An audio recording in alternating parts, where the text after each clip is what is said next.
Hello, this is Chad Padgett coming to you today from the Ninth and O Baptist Church in Louisville, Kentucky with a devotionable, brief devotion for busy people.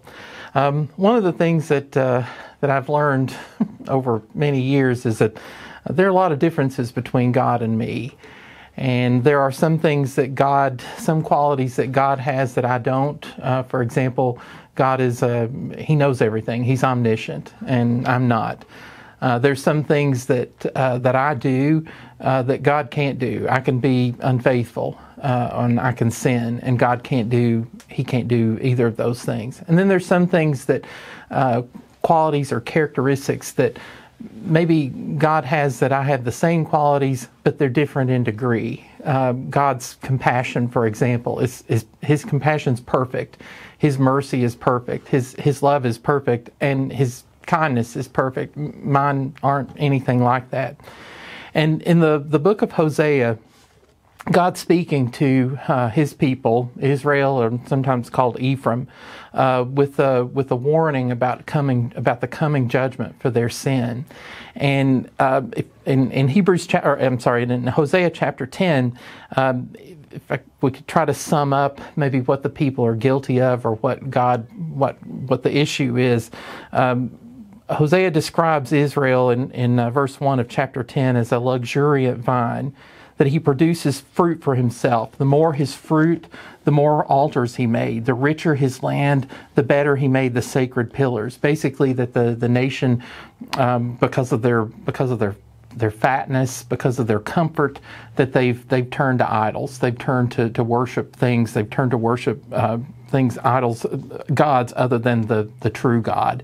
Hosea chapter 10, verses 5 and 6, the inhabitants of Samaria will fear for the calf of Bethaven. Indeed, its people will mourn for it, and its idolatrous priests will cry out over its glory, since it has departed from it. The thing itself will be carried to Assyria as tribute to King Jareb. Ephraim will be seized with shame, and Israel will be ashamed of its own counsel.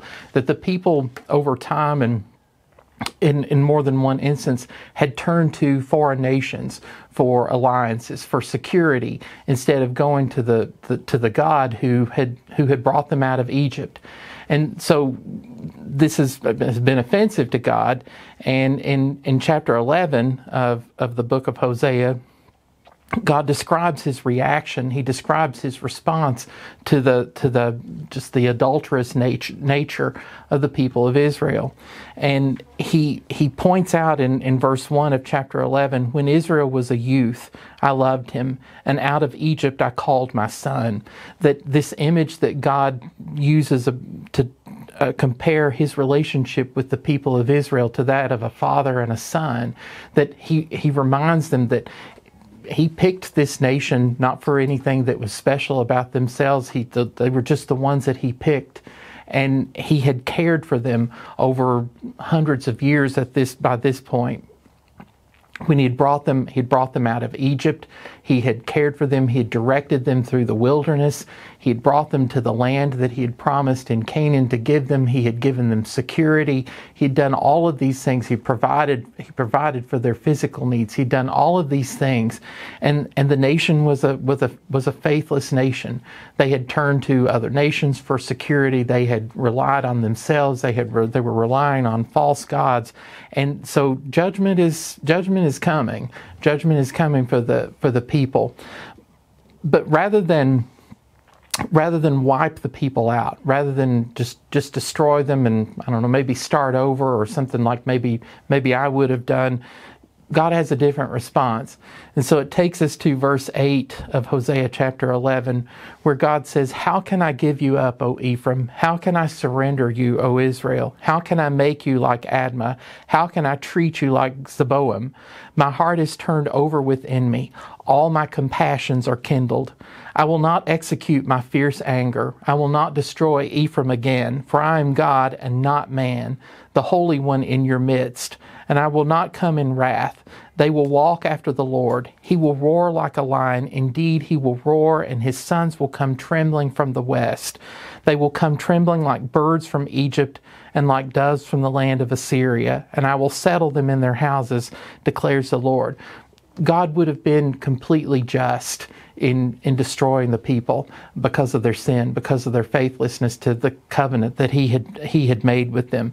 But his love, his compassion for the people, his mercy for the people, he says very clearly in verse 8, he's not going to destroy them. He mentions a couple of cities that were associated with Sodom and Gomorrah that had been completely destroyed. He's not going to do that to the nation of Israel.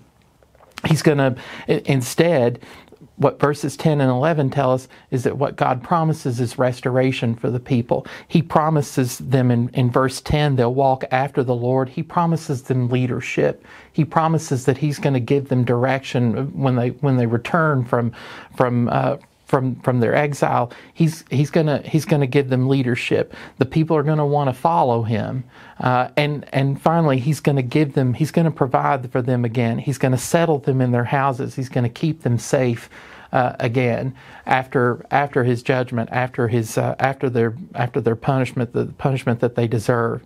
And I think, well, what is it about God what does this tell me that is different about God and about me? God's faithful. Verse 9, he's faithful to His covenant. He doesn't forget His promises like I do sometimes, or like sometimes I just ignore my own promises to people. God's compassionate.